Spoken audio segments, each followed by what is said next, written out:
We just learned about the simple present tense. Now, let's look at the present progressive. The present progressive is used in three main ways. First, for actions or conditions that are happening right now or at the moment of speaking. For example, I am teaching grammar. I am teaching grammar right now. Second, the present progressive is used for something that is happening in a longer present time, like this month, this year, these days, or nowadays. Even if it's not right now, and it may even continue into the future. So for example, Jason is working on his degree plan. He is studying at college, so he is working on his degree plan. Even if he is not studying for his classes right now, this semester or this year or in this season, he is working on his degree plan. Third, the present progressive is used for continuing conditions. For example, the baby is being very difficult, or the baby is being very difficult this week.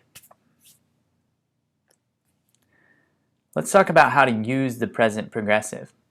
When using the present progressive, you use this formula. The be verb, that's am, is, or are, plus the verb and ing. So you're using the root form of the verb and add ing at the end of the root form of the verb. Here are some examples. My mom is cooking dinner. I am watching TV. The students are studying at home. So the be verb needs to follow the subject. So my mom is cooking, but I am watching. And then ing needs to be added to each root form of the verb. My mom is cooking dinner. I am watching TV. The students are studying at home. Let's talk about when and when not to use the present progressive. We use the present progressive with dynamic or active verbs. A dynamic verb shows actions and/or processes. For example, the students are arriving to class. As they are walking in, the teacher is taking attendance.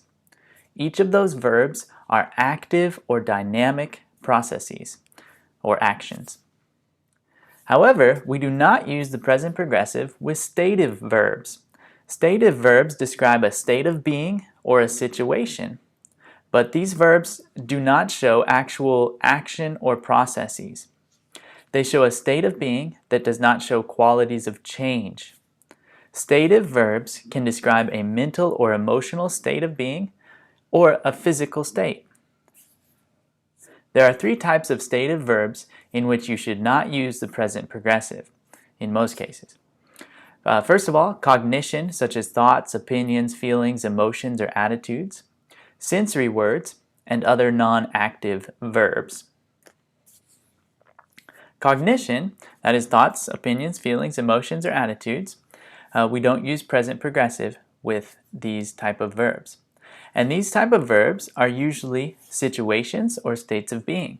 Some examples of these are love, hate, adore, like, despise, doubt, feel, believe, seem, remember, agree, disagree, enjoy, need, think, recognize, prefer, understand, appear, and so on. Here are some examples. She appears angry. And we would not say, she is appearing angry. That would be an incorrect use of the present progressive. For a complete list, you can look at your grammar book. Sensory verbs. These verbs describe the senses and perceptions, such as what we can see, hear, smell, taste, or things that seem or sound or look or hurt or sense. However, these verbs can be both stative and dynamic. Some can be active or feel a bit more active, and some are just more stative. If they're more stative, only use the simple present. If they seem more active, then you could use the present progressive. Let's look at two examples. The parsley smells fresh. That's used in a more stative way, so we just use simple present and we're talking about how the parsley smells. That's just a stative kind of sensory perception there. I'm smelling smoke.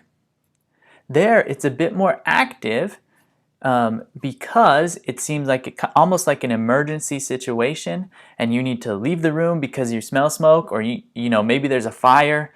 So it's an active kind of situation, and it's in the moment, you're smelling that smoke, and so another action needs to take place quickly. So that gives it a more active sense. When it's more active or more dynamic, you can use the present progressive with these sensory verbs. When it's more stative, only use the simple present. There are some other non-active verbs as well. These could be possessive verbs like have or has, belong, include, own, want, and possess, or quality verbs like the be verb, be, am, is, are, cost, weigh, matter, contain, measure, involve, depend, deserve, and consist.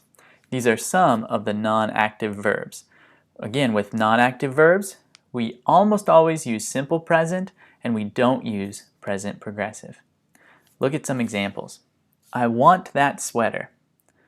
That's correct. We would not say, I am wanting that sweater. That is incorrect. For qualities, this class involves a lot of participation. That's correct. This class is involving a lot of participation. No, that sounds wrong. It is wrong. It's incorrect. Now, let's talk about how to make negative statements with the present progressive. To make negative statements, use this formula. The be verb plus not plus the present participle. Or in other words, the be verb plus not plus the base form of a verb and ing. Look at these examples. You are not taking my book.